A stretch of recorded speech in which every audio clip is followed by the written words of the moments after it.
Today is Wednesday, Parashat Vayechi. The parasha of this week, Yaakov Avinu blesses his grandchildren, the sons of Yosef, Menashe and Ephraim. And he tells them, when he blesses them, he says, Vayivarechem bayom hahu lemor, and he blessed them on that day, saying, Becha yivarech Yisrael lemor. When the Jewish people want to bless their children, they should say, Yesimcha Elohim ke'Ephraim v'chimnashe. May Hashem make you like Ephraim and like Menashe. And that's what we do on Friday night after the Kiddush. We have a custom to bless our children at that holy moment of Leil Shabbat, when we have the beautiful table set for Shabbat, and we just did the Kiddush before we do the Motzi. This is when we bless our children. May Hashem make you like Ephraim and like Menashe. We had also Birkat Kohanim. By why don't we say, May Hashem make you like Avraham, Yitzchak, and Yaakov, or like Moshe? It was a directive from Yaakov that we should bless our children, that it should be like Menashe and Ephraim.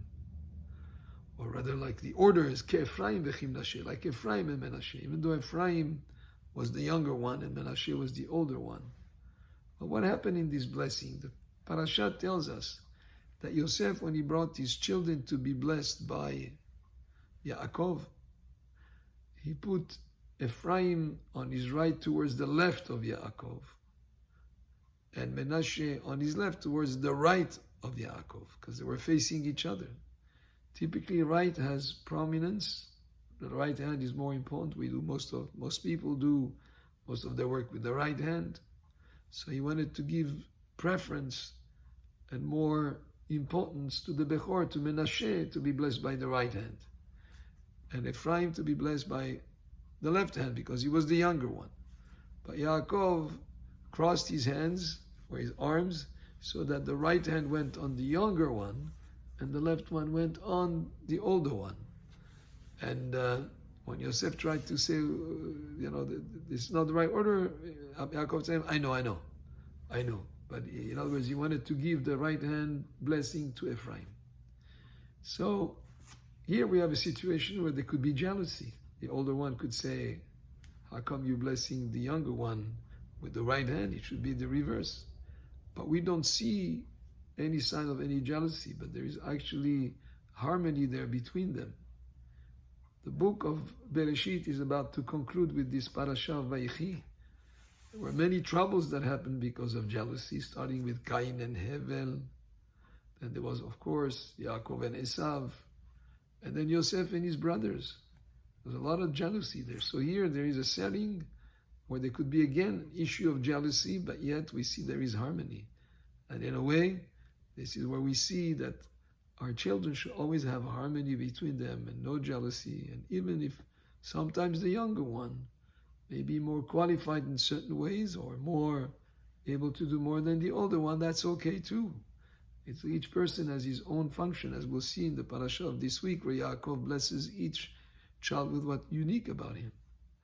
Ephraim was more, quote-unquote, on the spiritual side than Menashe. Menashe, both of them were very successful. We bless our children this way. We want them to be successful in everything that they do, yet to keep their strong Jewish identity, just like Menashe and Ephraim. Even though they were in a foreign land, they still were very true to their roots and true to their Jewish way of life. But the idea also here is that there should never be any conflict or discord or jealousy between the brothers.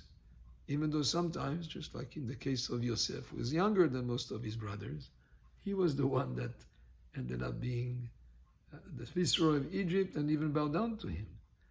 Sometimes Yaakov was younger than Esav, yet Yaakov has more preeminence. It does happen, and we have to be willing to accept each his mission and his duty and his function in the world. So this we see in Hashem make you like Ephraim and like Menashe, just like there was this harmony between them. They were successful in everything that they did.